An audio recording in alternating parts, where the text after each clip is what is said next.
Alright, whoever clicks the link in chat gets to play chess with me. Fair warning, I'm pretty good, and I'm not very nice. Probably going to criticize your moves, so keep that in mind.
Ding.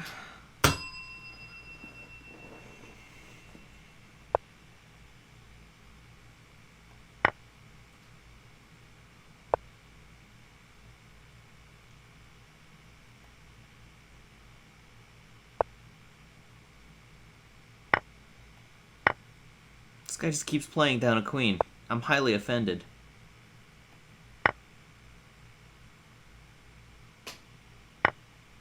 Well, maybe I should take that with my queen.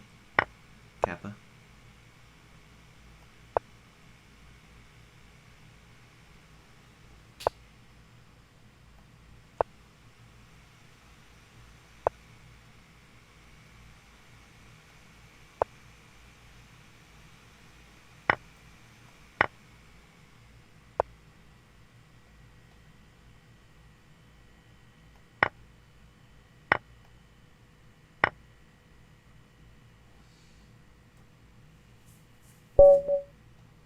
Alright.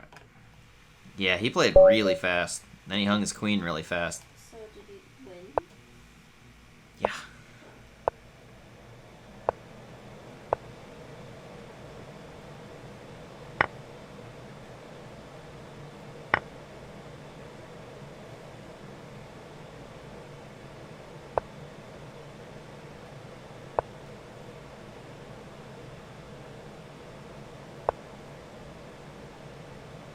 I feel like that move was suspect, but I have no idea why.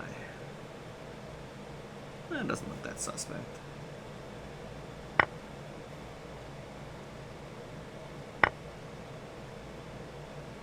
Not sure if I can really get away with this, but it looks fun to try. Ah, I definitely got away with it. It worked spectacularly. I'm up a pawn.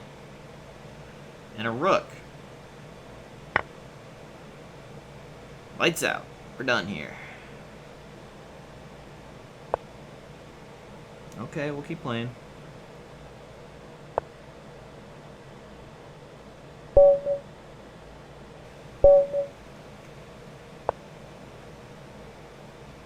Oh, Salty Sandy. There's a name I recognize.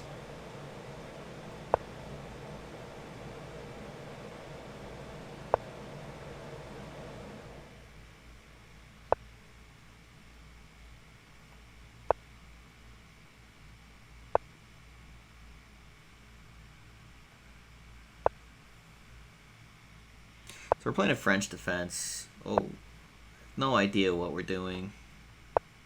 Hopefully my opponent has even less of an idea of what we're doing.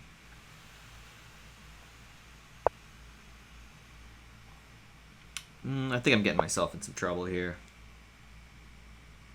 Yeah, I think bishop e3 is probably a mistake, huh? Alright, whatever. I think I get some compensation for this pawn. I certainly make it look interesting.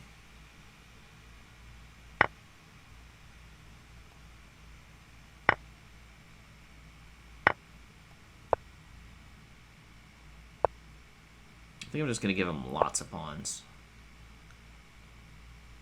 Normally I'm the guy eating the pawns. So I am troubled by the fact that right now he's the guy eating the pawns, but it's not all bad. Look at all these pieces I get to develop while his queen moves around. It's not all bad. Queen c7 probably wasn't the move, given rook c1 exists, right? The issue is just that even though I have all these pieces developed, his position looks so solid. It's like, how do I capitalize on my lead in development? Where's the hole?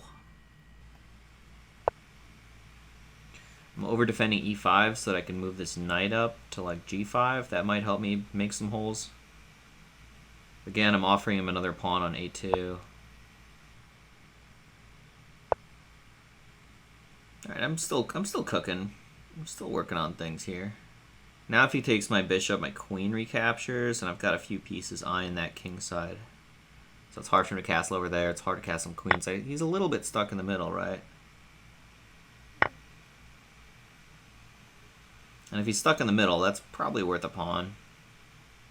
It's going to take him a while to get his pieces into the game, and while he's doing that, maybe I can figure something else out. Like, if he just castles here, I just have kind of a lot of pieces on that king side. Was queen d3 the better square? It's like this one entices a6, the other entices g6. So I look stupid going back where I came from, but the argument is that I enticed h6, which, you know, pushing pawns in front of your king tends to be a weakness. The more I see this game play out, the less I believe in what I'm doing.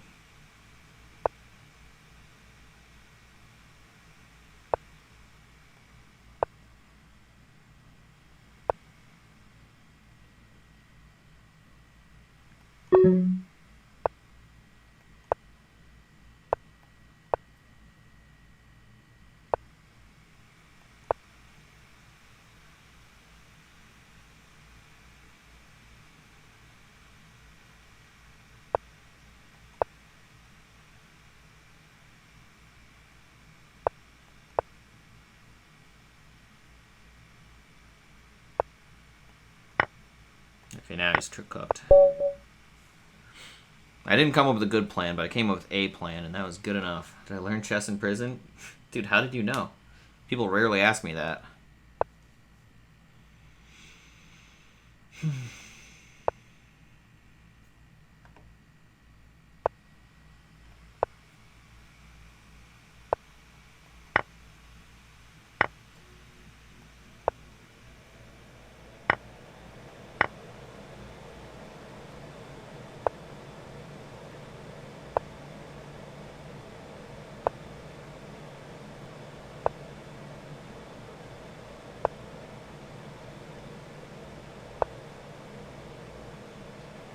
I don't love this queen f5 move.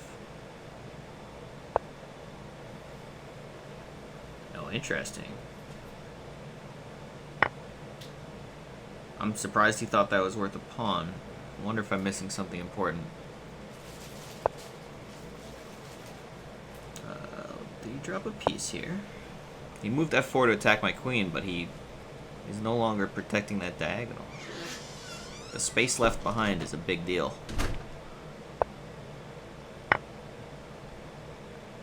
So much of chess is just the space left behind. Sure, I mean, I'm up a piece. Like, I'm never gonna do anything but win this game, right? Why would you trade queens when you're down a piece? You need things to be complicated so that you have mating chances. The last thing you want to do is let me trade pieces when I have a decisive material advantage. That just makes it even easier for me to convert my material advantage into a win.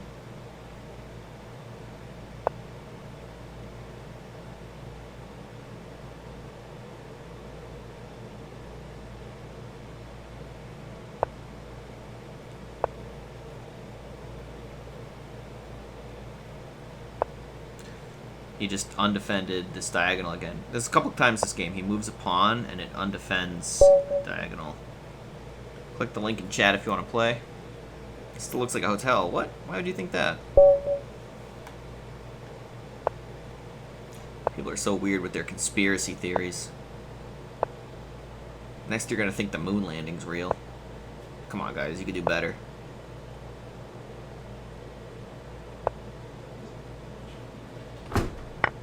pawn. Take those. You believe in the moon? Ah, you got me. You got me. Imagine believing in the moon in 2020. I'm ashamed of myself. Yeah, sure, you can take all that.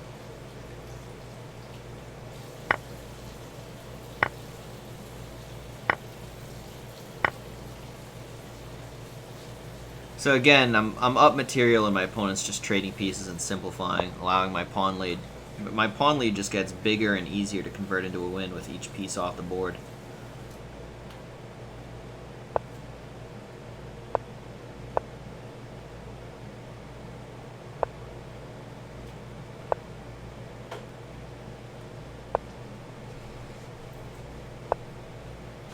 I'm a huge fan of my knight on d8.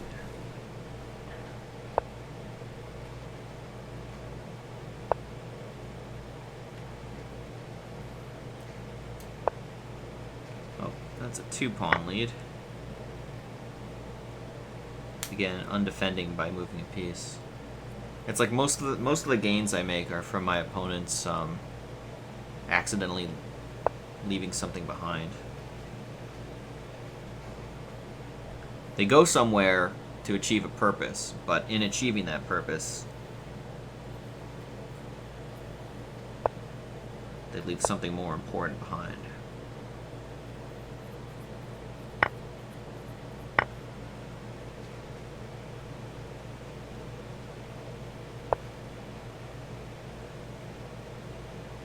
Not in a huge rush to trade off my good dark squared bishop for just a knight. It seems like this thing's going to have a lot more mobility, scope, just value in general than a minor piece. His knight's looking a little bit low on squares here. Very low on squares, yeah. Alright, are we done here? Next?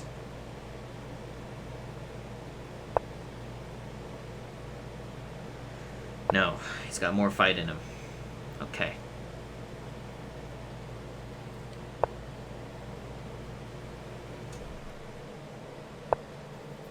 One trick about knights is if the square that's 2 diagonals away, it's very hard for the knight to get to. It takes like 4 moves to get there. So if you want a knight to leave you alone, being 2 diagonal squares away is really annoying for the knight.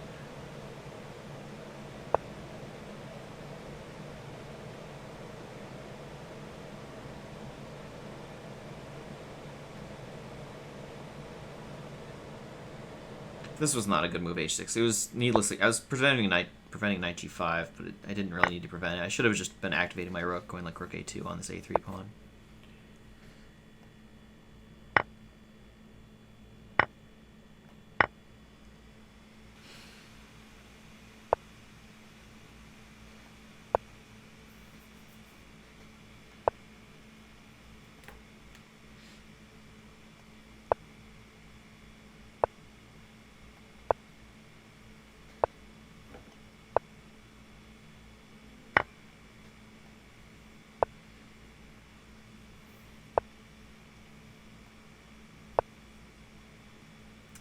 He's in some real trouble now.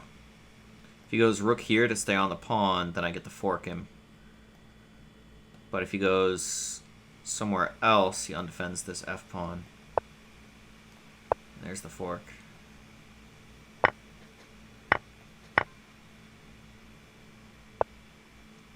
wonder if there's a mating net here. Let's try.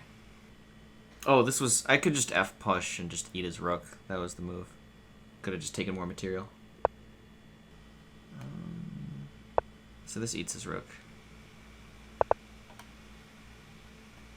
Rooks are yummy. Zalae greater than Karpov. Did Karpov ever beat Fabiano Caruana? I think not. Excellent point, Tile Rules. Is your opponent playing cards? Yeah. I hate it when you do that. Maybe if you draw cards next turn, you can go Flame Waker.